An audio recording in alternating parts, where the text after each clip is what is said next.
Salut à tous, on se retrouve aujourd'hui pour parler de cette petite lame fixe, petit couteau fixe de cou, petite lame fixe EDC que j'aime beaucoup de la marque Omezio. Je voulais vous en parler parce que vous allez le voir, c'est un couteau très fonctionnel et qui est surtout très peu cher parce que c'est un couteau qui coûte moins de 30 €.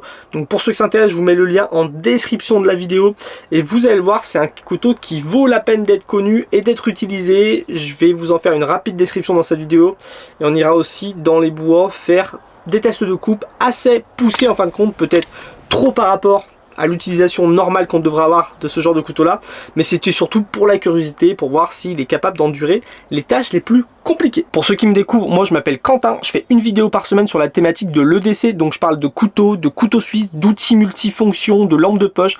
Si c'est une thématique qui vous intéresse, n'hésitez pas à vous abonner à ma chaîne pour pas manquer les prochaines vidéos. Alors pourquoi j'aime tant ce petit couteau ? Je vais vous en faire une petite description maintenant. Première raison, c'est l'ergonomie du manche qui est selon moi le premier critère quand on choisit un couteau. Donc vous le voyez, on est sur un couteau de 15 cm de long. On a 6,5 cm de tranchant, 3 mm d'épaisseur de lame au plus épais. On est sur un couteau qui fait 66 grammes nu. Il va faire 85 grammes avec son étui en Kydex, donc un bel étui en Kydex, un manche très ergonomique en G10, donc avec une belle garde ici. On l'a très bien en main. Moi je peux poser mes 4 doigts. Pour quelqu'un qui a des plus grosses paluches, ça fera peut-être 3 doigts et demi, et quelqu'un qui a des énormes mains, ça sera un petit couteau 3 doigts, mais moi voilà, je l'ai très bien en main. On a une petite surface ici pour venir poser le pouce pour travailler avec précision, donc quand on l'a dans la main, c'est très agréable. On va pouvoir le prendre de différentes façons. Là, on va aussi avoir une petite courbure pour venir poser le doigt, donc que ça soit pour manger, pour tailler un petit bout de bois, pour tailler du carton. Donc très ergonomique ce manche en G10, on l'a très bien en main, et il y a un petit trou pour passer une dragonne pour ceux qui voudraient rajouter un peu de prise en main. On est sur une lame en D2, donc un ACD2 avec une émouture plate, comme je dis, 3 mm d'épaisseur, 6,5 cm de taille de tranchant avec une lame bien arrondie. Donc moi c'est une forme de lame que j'aime bien en fin de compte en tant qu'utilitaire au quotidien. Ça va être très bien pour venir couper des cartons, ouvrir des emballages, bricoler, tailler un petit bout de bois, tout ce dont on a besoin de faire au quotidien. Et puis c'est un petit couteau qui va être très bien pour venir manger, pour venir cuisiner un petit peu en pique-nique, pour se préparer un sandwich, pour cuisiner un petit peu avec cette belle lame en courbure. Et on a une pointe qui est bien piquante, mais pas trop non plus, et surtout assez épaisse. Donc ce genre de couteau là, un couteau fixe comme ça, c'est un couteau qu'on va utiliser pour faire les tâches les plus ingrates, parce qu'on a envie d'avoir un couteau qui est résistant. Donc au moins là on n'a pas de problème de fermeture, de couteau qui peut venir se replier sur les mains.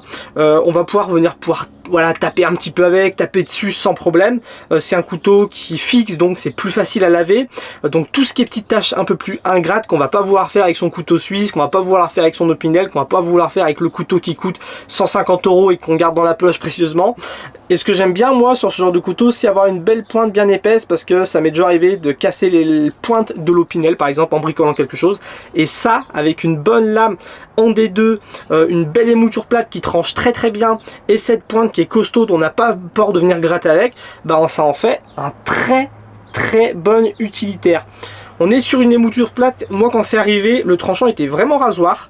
Alors personnellement, pour entretenir la lame de mon couteau, j'utilise cet aiguiseur là, vous le connaissez, l'aiguiseur de chez Worksharp. Moi je vous en ai déjà parlé sur ma chaîne, pour ceux qui s'intéressent je vous mets le lien en description.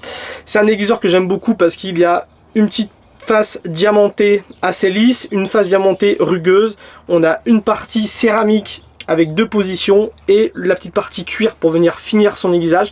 Donc moi comment j'utilise ce genre de couteau là, je le garde dans ma poche, je l'utilise au quotidien. Le soir ce que je fais, c'est que je vais venir utiliser le petit cuir pour qu'il soit prêt pour le lendemain. Et là avec ce couteau là, pas de problème, en ayant fait une utilisation normale quotidienne et un petit coup de cuir le soir, j'avais un tranchant qui restait bien nickel. Et en fin de semaine, qu'est-ce que je vais faire? Je vais venir aiguiser mon couteau pour la semaine d'après.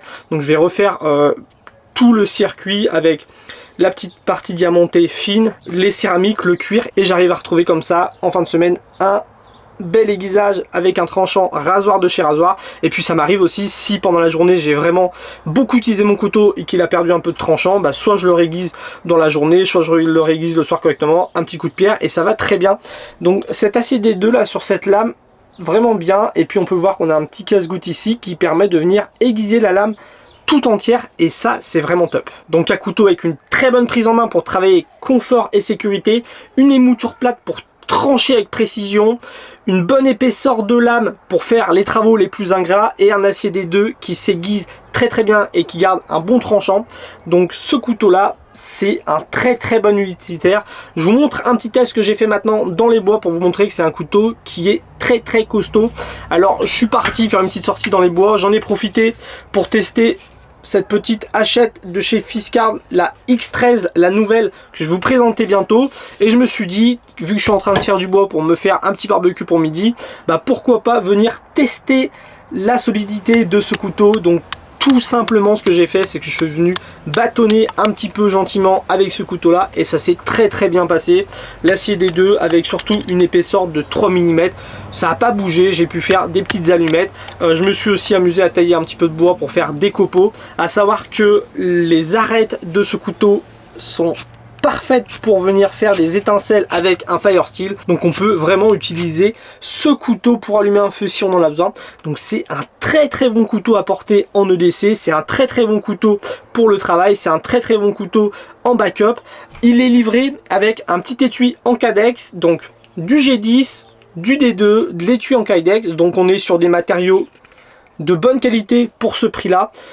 L'étui en Kydex a une bonne rétention, j'ai pas eu de problème jusqu'à maintenant. À savoir, est-ce que la rétention va durer des semaines et des semaines, je sais pas. C'est un couteau que je teste depuis à peu près 3 semaines.